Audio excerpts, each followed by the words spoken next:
साल 1925 में एक ऐसा मामला हुआ जिसने पूरे देश को चौंका दिया और खुद राष्ट्रपिता महात्मा गांधी जी को इस मामले की सुध लेनी पड़ी। मगर उसके बाद तो यह मामला और भी ज्यादा तूल पकड़ गया। तो चलिए शुरू से समझते हैं कि आखिर ऐसा क्या हुआ था जिसकी चर्चा पूरे देश में फैली थी। ये कहानी बेहद दिलचस्प है और एक सच्ची घटना पर आधारित है जिसका अंत जानकर आप भी हैरान रह जाएंगे।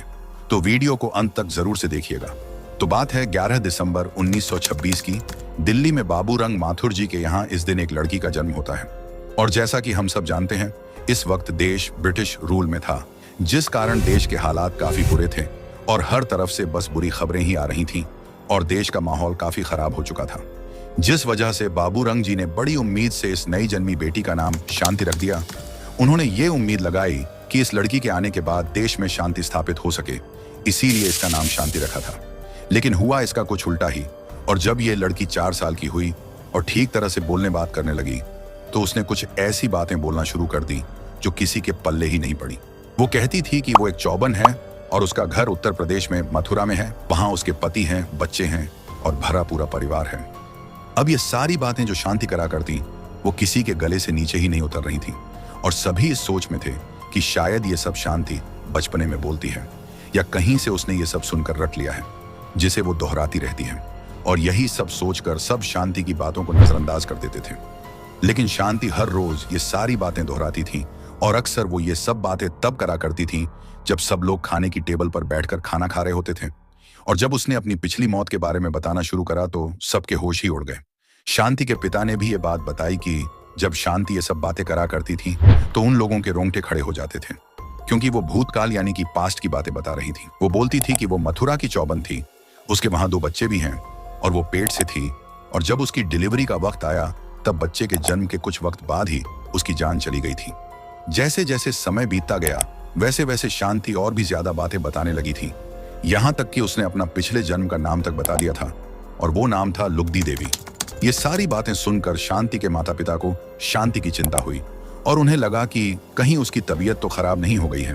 तो वो लोग उसे डॉक्टर के पास ले गए। लेकिन डॉक्टर ने शांति को चेक करके बताया कि वो पूरी तरह से स्वस्थ है और उसे किसी प्रकार की कोई समस्या नहीं है। जिसके बाद वक्त बीतता गया और अब सबने शांति की बातों को इग्नोर करने का रवैया अपना लिया था और कोई उसकी बातों पर ध्यान ही नहीं देता था। मगर एक दिन अचानक से ये हुआ कि शांति गायब हो गई और पूरे घर में ढूंढने के बाद भी वो नहीं मिली। तब पूरी दिल्ली में उसकी ढूंढाई मची और सब शांति को यहाँ वहां ढूंढने लगे। और काफी ढूंढने के बाद आखिर फिर शांति मिल भी गई। और उससे जब पूछा गया कि वो घर से बिन बताए क्यों भाग गई, तब उसने बताया कि वो अपने घर मथुरा जा रही थी, क्योंकि ये उसका घर नहीं है और यहाँ कोई उसकी बात पर भरोसा भी नहीं करता है। जिसके बाद किसी तरह से शांति को प्यार से सब बहला फुसलाकर वापस घर ले आए। मगर इस सब के बाद भी कभी किसी ने ये जानने की कोशिश भी नहीं करी कि शांति जो कुछ भी बोलती है उसकी बातों में कितनी सच्चाई है। वहीं स्कूल में 4-5 साल के बच्चे लिखना पढ़ना और चित्रकारी करना सीखते हैं। उनकी रुचि खेलकूद और दोस्त बनाने में होती है। लेकिन शांति अलग ही थी। वो स्कूल में अपने पति के बारे में बातें किया करती थी। वहां वो ये कहती कि वो मथुरा में रहती है और उसके 3 बच्चे हैं, पति है और वो सुहागन है। और वो हर समय स्कूल में बस अपने पति और बच्चों की बातें करा करती थी। यहाँ तक कि उसके स्कूल के दूसरे बच्चों ने ये तक बताया कि वो हर कभी मथुरा की ब्रज भाषा में भी बात करने लगती थी, जबकि उसने कभी ब्रज भाषा सीखी भी नहीं थी। शांति देवी की बातें सुनकर और उसकी हरकतें देखकर हर एक शख्स सकते में आ गया। किसी को समझ नहीं आ रहा था कि इस बच्ची को ऐसा क्या हुआ है या वो ऐसी बातें क्यों कर रही है।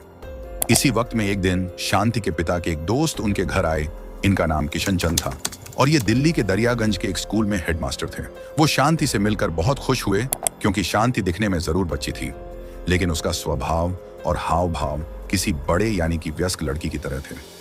इस बात ने किशन चंद को काफी प्रभावित किया और जब उन्होंने कुछ देर शांति से बात करी और उसे पूछा कि वो तो छोटी है लेकिन उसका स्वभाव बड़ों जैसा कैसे है, तब शांति वही सब बोलने लगी और उसने किशन चंद को अपने अतीत के बारे में सब कुछ बताया।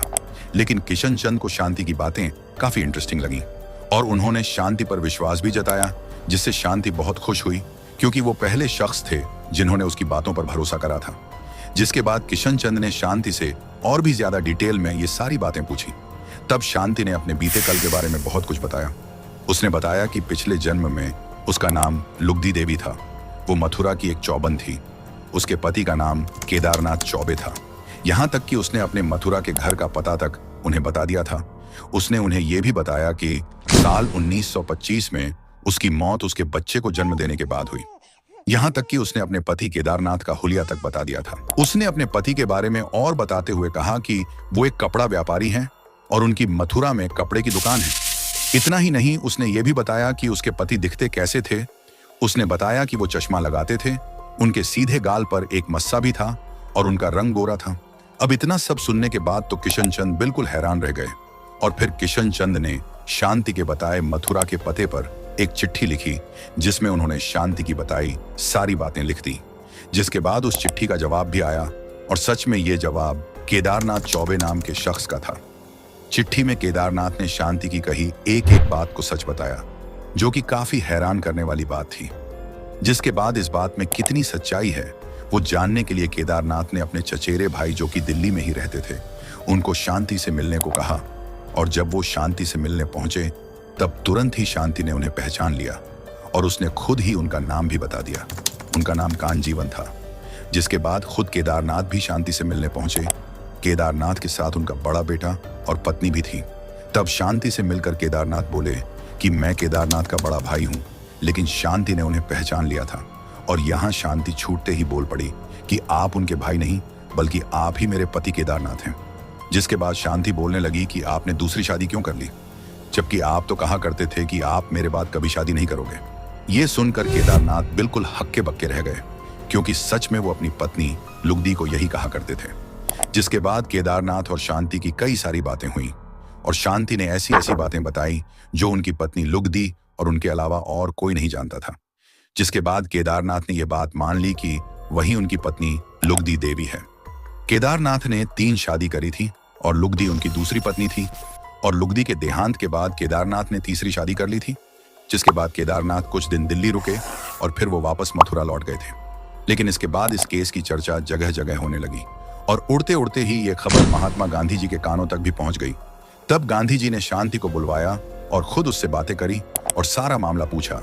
और यहाँ गांधी जी भी शांति से काफी प्रभावित हुए और फिर उन्होंने 15 नवंबर 1935 को एक 15 लोगों की टीम का गठन किया और उन्हें इस केस की जांच करने के आदेश दिए।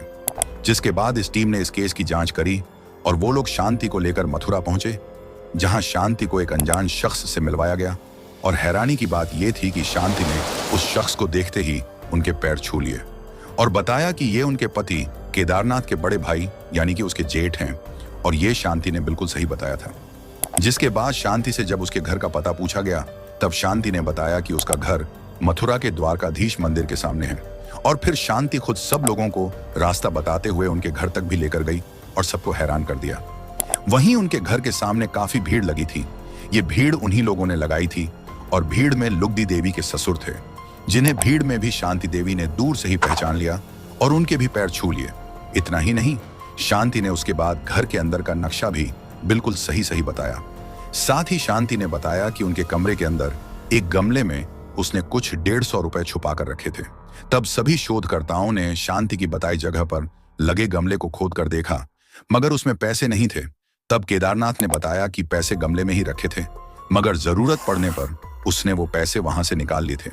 जिसके बाद शांति ने कुछ ऐसी बात बताई जिसने सबके रोंगटे खड़े कर दिए। शांति ने अपनी मौत के बाद क्या क्या घटा वो भी बिल्कुल सही सही बताया था। शांति ने बताया कि उसकी मौत के बाद उसे उसके पति केदारनाथ ने नहलाकर साफ करा था और पूरे विधि विधान से उसका अंतिम संस्कार करा गया था। यहाँ तक कि उसने वो जगह भी ले जाकर सबको दिखाई जहां उसका अंतिम संस्कार किया गया था। शांति देवी का कहना था कि उस वक्त वो वहीं मौजूद थी और उसने खुद अपने सामने ही खुद का अंतिम संस्कार होते हुए देखा था। जिसके बाद लुगदी के घर वालों ने शांति की कही हर बात को एकदम सच बताया। शांति देवी की इन बातों ने सच में लोगों के रोंगटे खड़े कर दिए थे और इस बात को साफ कर दिया कि जो कुछ भी हमारे धर्म ग्रंथों में लिखा गया है वो सब कुछ बिल्कुल सच है। इसके अलावा भी कई सारी बातें शांति ने उन शोधकर्ताओं को बताई थी जो सच में लुगदी देवी के अलावा कोई नहीं जान सकता था। जिस आधार पर शोधकर्ताओं ने एक रिपोर्ट बनाई जिसमें लिखा गया कि शांति देवी ही लुगदी बाई हैं। ये केस पहले सिर्फ चर्चा में था, लेकिन राष्ट्रपिता गांधी जी के हस्तक्षेप के बाद ये केस आग की तरह पूरे देश में फैल गया था और सब लोग इसी केस के बारे में बातें कर रहे थे। वैसे भी उस वक्त में पॉजिटिव न्यूज कम ही आया करती थी। ऐसे में ये खबर लोगों को कुछ हटके लगी और सब इसी बारे में चर्चा करने लगे और अखबारों में भी यह खबर जोरों से छपने लगी। लेकिन केदारनाथ को यह लोकप्रियता पसंद नहीं आई और इसीलिए उसके बाद उन्होंने शांति देवी से कोई संपर्क नहीं रखा, जिसके बाद यह खबर विदेशों तक भी पहुंच गई थी। तब इस केस पर parapsychologist expert doctor Ian Stevenson और स्टुअर्ट लॉर्नर स्ट्रैंड भारत आए और उन्होंने भी अपनी रिसर्च में इसे एक पुनर्जन्म का मामला बताया। साथ ही स्टुअर्ट लॉर्नर स्ट्रैंड ने शांति देवी पर एक पूरी की पूरी किताब भी लिखी थी, जिसका नाम आई हैव लिव्ड बिफोर था। इसके अलावा साल 2021 में आई एक तेलुगु फिल्म श्याम सिंह रॉय के एक सीन में भी इस केस की चर्चा की गई है। बाकी आप कमेंट्स में बताइए कि आपकी पुनर्जन्म को लेकर क्या राय है, क्या पुनर्जन्म सच में मुमकिन है या नहीं। और वीडियो को लाइक, शेयर और चैनल को सब्सक्राइब करना नहीं भूलिएगा।